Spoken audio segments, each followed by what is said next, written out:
Hi friends. അപ്പോൾ നമ്മൾ കഴിഞ്ഞ ഇതിലൊക്കെ പറഞ്ഞ പോലെ തന്നെ ഈ ഒരു ക്ലാസ്സിൽ നമ്മൾ എങ്ങനെയാണ് സിമ്പിളായിട്ട് സിസ്റ്റം ഒരു ടെക്സ്റ്റിനെ നമുക്ക് പറഞ്ഞു തരിക എന്നുള്ള അല്ലെങ്കിൽ സ്പീക്ക് ചെയ്യുക എന്നുള്ള കോൺസെപ്റ്റാണ് നമ്മൾ ഫസ്റ്റ് ചെയ്യുന്നത്. അഥവാ നമ്മൾ ടോട്ടലി മൊത്തത്തിൽ നമ്മൾ വോയിസ് കമാൻഡ് എന്ന പ്രൊജക്റ്റാണ് ചെയ്യുന്നത്. അതിൻ്റെ ഫസ്റ്റ് പാർട്ട് അഥവാ നമ്മളെ സിസ്റ്റം നമുക്ക് ഇങ്ങോട്ട് പറഞ്ഞു തരുന്നൊരു സംഭവമുണ്ട്. അഥവാ വോയിസ് ടെക്സ്റ്റ് ടു വോയിസ്, അതേപോലെ നമ്മളെ സ്പീച്ച് ഐഡൻറ്റിഫൈ ചെയ്യുന്ന പാർട്ടുണ്ട്, റെക്കഗ്നൈസേഷന്. പിന്നെ നമ്മൾ പറഞ്ഞത് എന്താണ് അതിനനുസരിച്ചുള്ള റെസ്പോണ്ട് ചെയ്യാനുള്ള പാർട്ടുമുണ്ട്. 3 പാർട്ടായിട്ടാണ് വരിക. അപ്പോൾ ഇതിൽ നമ്മൾ എന്ത് ചെയ്യും, പ്രൊജക്റ്റിൻ്റെ മൊത്തം ഒരു പ്രൊജക്റ്റായിട്ട് നമ്മൾ ക്രിയേറ്റ് ചെയ്യും. ഇതിലൊരു ഫസ്റ്റ് പാർട്ട് പെട്ടെന്ന് മനസ്സിലാകാൻ വേണ്ടിയിട്ടാണ് സിമ്പിൾ പാർട്ട് എന്ത് ചെയ്യും നമ്മൾ ഫസ്റ്റ് ഈ വീഡിയോയിൽ ഈ ക്ലാസ്സിൽ നമ്മൾ ചെയ്യും. ഓക്കെ, അപ്പോൾ നമുക്ക് എന്തായാലും വോയിസ് കമാൻഡ് എന്ന പ്രൊജക്റ്റ് ഒരു പേര് കൊടുക്കുക, എന്തെങ്കിലും ഒരു പേര് കൊടുക്കുക. അപ്പോൾ നമ്മൾ വിഷ്വൽ സ്റ്റുഡിയോ കോഡ് നമുക്ക് ഇവിടെ ഓപ്പൺ ആണ്. അറിയാമല്ലോ വിഷ്വൽ സ്റ്റുഡിയോ കോഡ്. പൈത്തൺ ചെയ്യാൻ വേണ്ടിയിട്ട് നമുക്ക് visual studio code editor use ചെയ്യുക, പൈജാം യൂസ് ചെയ്യുക. ഇനി അതിൻ്റെ ബേസും കാര്യങ്ങളിലൊക്കെ കൺഫ്യൂഷനുള്ള ആളുകൾ നമ്മുടെ പൈത്തൻ്റെ പ്ലേലിസ്റ്റ് ഇതിലുണ്ട്, പൈത്തൺ ഡെസ്ക് എന്ന് പറഞ്ഞിട്ടുള്ള അത് പോയിട്ട് കണ്ടാൽ മതി. എല്ലാ കാര്യങ്ങളും അതിൽ നമ്മൾ പറയുന്നുണ്ട് കേട്ടോ. ഓക്കെ, അപ്പോൾ എന്തായാലും നമുക്ക് ടൈം കളയാതെ നേരെ അതിലേക്ക് വരാം. അപ്പോൾ visual studio code new file എടുത്തു, ഞാൻ പൈത്തൺ ഫയൽ, നമ്മൾ പൈത്തൺ ആണ് ചെയ്യുന്നത്. അപ്പോൾ അതിന് പേരൊന്നുമില്ല. അപ്പോൾ ഞാനൊന്ന് പേര് കൊടുക്കുകയാണ്, സേവ് ചെയ്യുക. ഓക്കെ, നമ്മൾ എന്ത് ചെയ്തു, വോയിസ് എന്താ കൊടുക്കുക നമ്മൾ, അല്ലെങ്കിൽ ഓക്കെ വോയിസ് റെക്കഗ്നൈസേഷനോ എന്തെങ്കിലും കൊടുക്കുക, റെക്കഗ്നീഷൻ അല്ലേ, നിങ്ങൾക്ക് ഇഷ്ടമുള്ള പേര് കൊടുക്കട്ടോ. നമ്മളൊരു പ്രൊജക്റ്റ് ഉണ്ട്, പൈത്തൺ വർക്സ് എന്നൊരു പ്രൊജക്റ്റ് ഉണ്ട്. അതിന് നമുക്ക് വോയിസ് അണ്ടർസ്കോർ റെക്കഗ്നേഷൻ എന്ന് പറഞ്ഞിട്ടുള്ള ഒരു പൈത്തൺ ഫയലും നമ്മൾ ക്രിയേറ്റ് ചെയ്തു. ഇനി നമ്മളിതിൽ മെയിനായിട്ട് ചെയ്യേണ്ടത് എന്താ, ഇപ്പോൾ പ്ലെയിൻ ആയിട്ടുള്ളൊരു ഫയലാണ് നമുക്കുള്ളത് അല്ലേ. അപ്പോൾ അതിൽ നമുക്ക് എന്ത് ചെയ്യണം, നമുക്ക് അതിൽ നമ്മൾ കോഡുകൾ ചെയ്യണം. അപ്പോൾ നമുക്കിതിന് ഞാൻ പറഞ്ഞു ഒരുപാട് ലൈബ്രറീസ് നമ്മൾ യൂസ് ചെയ്യുന്നുണ്ട്, സ്പീച്ച് റെക്കഗ്നൈസേഷന്, അതേപോലെ ടെക്സ്റ്റ് ടു വോയിസ് കൺവേർഷനൊക്കെ ഒരുപാട് ലൈബ്രറീസ് ഉണ്ട്. അപ്പോൾ നമുക്ക് ആ ലൈബ്രറീസ് ഫസ്റ്റ് നമ്മൾ ഈ പ്രൊജക്റ്റിന് വേണ്ട എല്ലാ ലൈബ്രറീസും നമുക്ക് ഇമ്പോർട്ട് ചെയ്യാം. ഓക്കെ, അപ്പോൾ നമ്മൾ ഫസ്റ്റ് ഇമ്പോർട്ട് ചെയ്യണം. അറിയാലോ ലൈബ്രറീസ് എന്താണെന്ന് അറിയാലോ അല്ലേ. അഥവാ നമുക്ക് ഓൾറെഡി ഉള്ള ഒരുപാട് സാധനങ്ങൾ നമുക്ക് യൂസ് ചെയ്യാൻ വേണ്ടി പൈത്തണിലുണ്ട്. അത് നമുക്ക് യൂസ് ചെയ്യണമെന്നുണ്ടെങ്കിൽ അതിന് ഇങ്ങോട്ട് എടുക്കണം, ഇമ്പോർട്ട് ചെയ്യണം. ഓക്കെ, അപ്പോൾ ഇമ്പോർട്ട് ഫസ്റ്റ് നമുക്ക് വേണ്ടത് സ്പീച്ച് റെക്കഗ്നേഷൻ, അഥവാ നമ്മൾ പറയുന്ന സ്പീച്ചിനെ സിസ്റ്റത്തിന് ഐഡൻറ്റിഫൈ ചെയ്യാൻ പറ്റണം, റെക്കഗ്നൈസ് ചെയ്യാൻ പറ്റണം. അതിന് യൂസ് ചെയ്യുന്ന ലൈബ്രറിയാണ് പൈത്തണിൽ സ്പീച്ച് അണ്ടർസ്കോർ റെക്കഗ്നിഷൻ എന്നുള്ള ലൈബ്രറി. ഓക്കെ, ഇനി നമുക്ക് എന്ത് ചെയ്യണം, സ്പീച്ച് റെക്കഗ്നൈസ് ചെയ്ത് കഴിഞ്ഞാൽ അതിന് നമുക്ക് ടെക്സ്റ്റായിട്ട് കൺവേർട്ട് ചെയ്യണ്ടേ. അപ്പോൾ അതിനൊരു ലൈബ്രറി വേണം, ഇമ്പോർട്ട്, ഇതാണ് ലൈബ്രറി. ഓക്കെ, ആ ലൈബ്രറി എന്ത് ചെയ്യുക, നമ്മൾ ഇമ്പോർട്ട് ചെയ്യുക. ഇനി നമുക്ക് ടെക്സ്റ്റിലേക്ക് ഇമ്പോർട്ട് ചെയ്തു, നമുക്കൊരു കാൽക്കുലേറ്റർ ഓപ്പൺ ചെയ്യണം, അല്ലെങ്കിൽ ഒരു ബ്രൗസർ ഓപ്പൺ ചെയ്യണം, നമ്മളെ സമയം എത്ര എന്നുള്ളത് നമുക്ക് ചോദിച്ചിട്ട് അത് ഇങ്ങോട്ട് പറഞ്ഞു തരണം. അങ്ങനത്തെ കേസിലൊക്കെ ആണെങ്കിൽ നമുക്ക് ഡിഫറെൻറ്റ് ലൈബ്രറീസ് യൂസ് ചെയ്യണം. നമുക്ക് ടൈം കിട്ടാൻ വേണ്ടിയിട്ട് ഡേറ്റ് ടൈം എന്ന് പറഞ്ഞിട്ടുള്ള date time, okay date time എന്ന് പറഞ്ഞ ലൈബ്രറി ഉണ്ട്. നമുക്ക് ടൈം കിട്ടാൻ വേണ്ടിയിട്ടുള്ള പൈത്തണിൽ യൂസ് ചെയ്യുന്ന ലൈബ്രറിയാണ്. അതേപോലെ നമുക്ക് ബ്രൗസർ ഓപ്പൺ ചെയ്യാൻ വേണ്ടിയിട്ട് വെബ് ബ്രൗസർ എന്ന് പറഞ്ഞ ലൈബ്രറി ഉണ്ട്. അതേപോലെ നമുക്ക് കാൽക്കുലേറ്റർ വരാണെങ്കിൽ sub process, okay sub process പറഞ്ഞിട്ടുള്ള ലൈബ്രറി ഉണ്ട്. അപ്പോൾ ഇത്രയും കാര്യങ്ങളാണ്. പിന്നെ നമ്മൾ സിമ്പിളായിട്ട് ചോദിക്കുന്ന വാട്ട് ഈസ് യുവർ നെയിം, അതേപോലെ ഹൗ ആർ യു, അങ്ങനത്തെ സിമ്പിൾ ടെക്സ്റ്റുകളാകുമ്പോൾ അത് നമുക്ക് ഇങ്ങോട്ട് പറഞ്ഞു തരാനാണ്. അതിന് പ്രത്യേകിച്ച് ലൈബ്രറീസ് ഒന്നും വേണ്ട.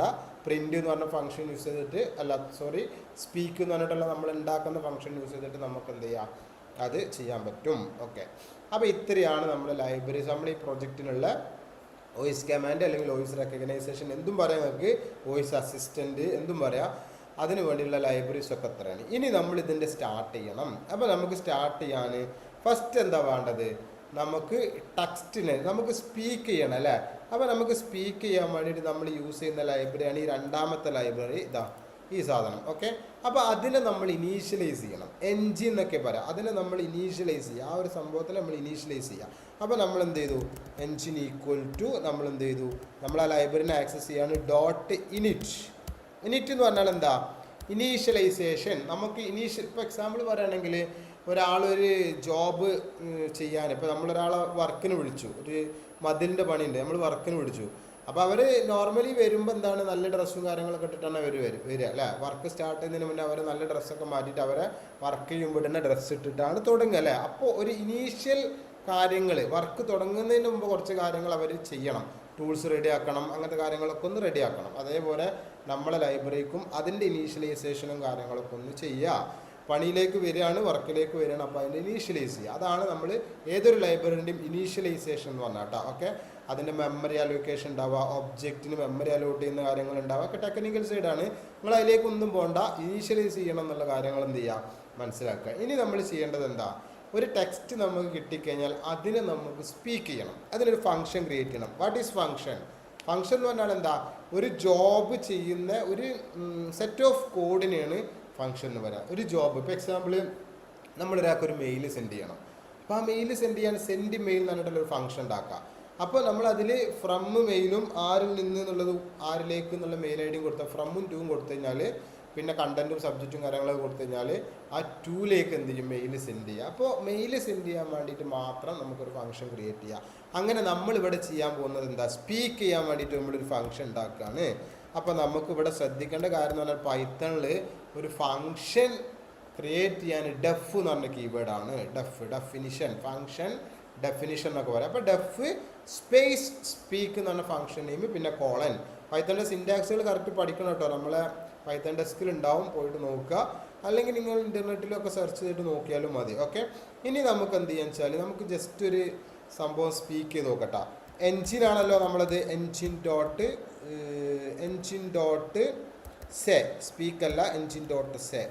ഓക്കെ, സെ എന്ന് പറഞ്ഞിട്ട് നമ്മൾ എന്ത് ചെയ്യാണ്, ഇവിടെ സ്പീക്കിൽ നമ്മൾ എന്താണ് സ്പീക്ക് ചെയ്യേണ്ടത് എന്നുള്ളത് ആർഗ്യുമെൻറ്റ് പാസ് ചെയ്ത് കൊടുക്കണം, ടെക്സ്റ്റ്. ഓക്കെ, അപ്പോൾ നമ്മൾ എന്താണ് ഇത് നമുക്ക് പറഞ്ഞു തരേണ്ടത്, ആ ടെക്സ്റ്റിനെ നമ്മൾ ആർഗ്യുമെൻ്റ് ആയിട്ട് കൊടുക്കണം.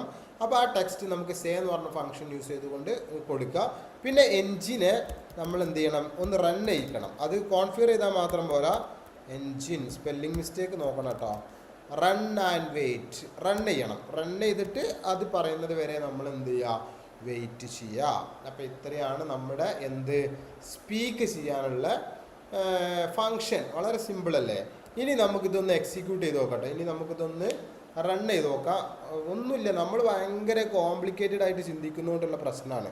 ഓക്കെ, നമുക്ക് ഇതാണ് യഥാർത്ഥത്തിൽ ഇതിൻ്റെ ഒരു മേജർ പാർട്ടാണ് ഇപ്പോൾ നമ്മൾ ചെയ്തത്. ഇത് നമ്മുടെ ഈ ഒരു വോയിസ് കമാൻഡ് പ്രോജക്റ്റിൻ്റെ ഒരു കൺവേർട്ട് ചെയ്ത ടെക്സ്റ്റിനെ നമുക്ക് പറഞ്ഞു തരാനുള്ള ഒരു മേജർ ഒരു ഫങ്ഷൻ ഇത്രയേ ഉള്ളൂ. മനസ്സിലായില്ല? അപ്പോൾ നമ്മളൊരു പ്രൊജക്റ്റ് എന്ന് പറയുമ്പോൾ ഓവറായിട്ട് ഭയങ്കര കോംപ്ലിക്കേറ്റഡ് ആയിട്ട് ചിന്തിക്കേണ്ട കാര്യമൊന്നുമില്ല. വളരെ സിമ്പിളായിട്ട് നമുക്ക് പൈത്തണിൽ ഇംപ്ലിമെൻറ്റ് ചെയ്യാൻ പറ്റും. ഇനി നമുക്കിത് റൺ ചെയ്യണം. അപ്പോൾ നമ്മൾ പൈത്തണിൽ മെയിൻ മെത്തേഡ് ഇട്ടാൽ ഇഫ് നെയിം ഈക്വൽ ടു, ഈ ഒരു സിൻറ്റാക്സ് ഓർത്തിരിക്കണേ. ഇവിടെ എന്താ സംഭവം വെച്ചാൽ മെയിൻ മെത്തേഡ് എന്ന് പറഞ്ഞൊരു സാധനം ഉണ്ട് കേട്ടോ. അപ്പോൾ മെയിൻ മെത്തേഡ് എന്ന് പറഞ്ഞാൽ നമ്മുടെ ടാസ്കുകൾ അല്ലെങ്കിൽ ജോബുകൾ അല്ലെങ്കിൽ നമ്മളെ പ്രോഗ്രാം റൺ ചെയ്യുന്ന സ്റ്റേജാണ്, സ്റ്റാർട്ടിങ് പോയിൻ്റാണ് യഥാർത്ഥത്തിൽ എന്ത് മെയിൻ മെത്തേഡ്. അഥവാ മെയിൻ മെത്തേഡ് ഇല്ലാതെ ഒരിക്കലും എന്ത് ചെയ്യാൻ കഴിയില്ല, ഒരു ടാസ്ക് റൺ ചെയ്യാൻ കഴിയില്ല. അത് മനസ്സിലാക്കാം. Main thread. ഇപ്പോൾ ഒരാൾ ഒരു ജോലിക്കാരനില്ലാതെ ഒരു ജോലി ചെയ്യാൻ പറ്റുമോ? ഇപ്പോൾ ഞാൻ നേരത്തെ പറഞ്ഞ പോലെ മതിലിൻ്റെ വർക്കർ ഇല്ലാതെ, ആ പണിക്കാരല്ലാതെ മതിൽ ചെയ്യാൻ കഴിയുമോ? മതിൽ വർക്ക് നടക്കൂലല്ലോ. അപ്പോൾ അതേപോലെ ചിന്തിച്ചാൽ മതി. നിങ്ങൾ ഒരു ആൾ നമ്മൾ കൊടുക്കുന്ന അല്ലെങ്കിൽ നമ്മൾ എന്തെങ്കിലും ടാസ്ക് സിസ്റ്റത്തിനെ കൊണ്ട് ചെയ്യിക്കണം എന്നുണ്ടെങ്കിൽ നമുക്ക് നിർബന്ധമായിട്ട് എന്ത് വേണം, മെയിൻ മെത്തേഡ്. അത് നമ്മൾക്ക് നമ്മളെ ടാസ്ക് ചെയ്തു തരുന്ന ആളെയാണ് നമ്മൾ എന്ത് പറയാം, മെയിൻ എന്ന് പറയാം. കൺഫ്യൂഷൻ ആവരുത്. അപ്പം മെയിൻ വേണം. ഇനി നമുക്ക് മെയിനിൽ നേരെ പോവാണ്. സ്പീക്ക്. നമുക്ക് എന്താ പറയുക, ജസ്റ്റ് ഒന്ന് ചോദിച്ചു നോക്കാം. ചോദിച്ചു നോക്കല്ല, സിസ്റ്റം കണ്ട് പറയും. ഹായ് ഉമ്മർ, എൻ്റെ പേര് ഉമ്മറാണ്. How are you? Okay. System നമുക്ക് ഇങ്ങോട്ട് സിസ്റ്റം നമ്മളോട് ഇങ്ങോട്ട് പറയാണ്.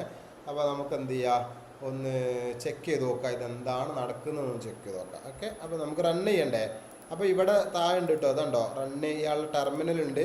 പൈത്തൺ 3 എന്ന് പറഞ്ഞിട്ടുള്ള കമാൻഡ് വെച്ചിട്ട് റൺ ചെയ്യാം കേട്ടോ. പൈത്തൺ 3 എന്ന് പറഞ്ഞാൽ 3 വേർഷൻ പൈത്തൺ 3. പിന്നെ നമ്മുടെ പ്രൊജക്റ്റിൻ്റെ പേര് OIS അണ്ടർസ്കോർ സ്പെല്ലിംഗ് മിസ്റ്റേക്ക് ഉണ്ട് കേട്ടോ. ഫയൽ നെയിമിൽ അത് കാര്യമാക്കണ്ട, ടൈപ്പ് ചെയ്തപ്പോൾ മാറിയതാട്ടോ. റെക്കഗ്നിഷൻ അല്ല തോന്നുന്നുണ്ട്. ഓക്കെ, ഇതാ നിങ്ങൾ കറക്റ്റ് ചെയ്ത് ചെയ്യുക. തെറ്റിയോണ്ട് പ്രശ്നമൊന്നുമില്ല, പറയാം. റൺ ചെയ്തു. വേണ്ടോ, നിങ്ങൾ കേട്ടില്ല? ഇതാണ്ടോ, അതുകൊണ്ട് പറഞ്ഞു.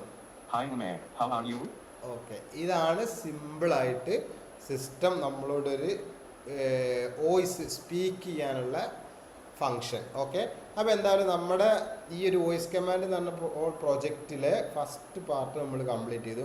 അപ്പോൾ എന്തായാലും ഈ വീഡിയോ നമ്മളിവിടെ വൈൻഡപ്പ് ചെയ്യാണ്. ഇനി അടുത്ത വീഡിയോയിൽ അടുത്ത ക്ലാസ്സിൽ എന്ത് ചെയ്യും, അഥവാ നമ്മളെ സ്പീച്ച് റെക്കഗ്നൈസ് ചെയ്യുന്ന പാർട്ട് നമുക്ക് ഇതിലേക്ക് ആഡ് ചെയ്യും. എന്നിട്ട് അതൊന്ന് റൺ ചെയ്ത് നോക്കാം. എന്നിട്ട് പിന്നെ അടുത്ത സ്റ്റെപ്പിൽ നമുക്ക് ഫൈനലായിട്ട് എല്ലാം കൂടി ക്ലബ് ചെയ്തിട്ട് ഒരു ഹോൾ പ്രൊജക്റ്റ് ആക്കിയിട്ട് മാറ്റാം. ഓക്കെ, അപ്പോൾ എന്തായാലും അടുത്ത ക്ലാസ് കറക്റ്റായിട്ട് കാണാം, ഇത് വർക്കൗട്ട് ചെയ്ത് നോക്കാം. എന്തെങ്കിലും ഡൗട്ട് ഉണ്ടെങ്കിൽ കമൻറ്റ് സെക്ഷനിൽ ചോദിച്ചാൽ മതി. എപ്പോഴും നമുക്ക് സപ്പോർട്ട് ചെയ്യാവുന്നതേ ഉള്ളൂ. ഓക്കെ, എന്തായാലും താങ്ക് യു.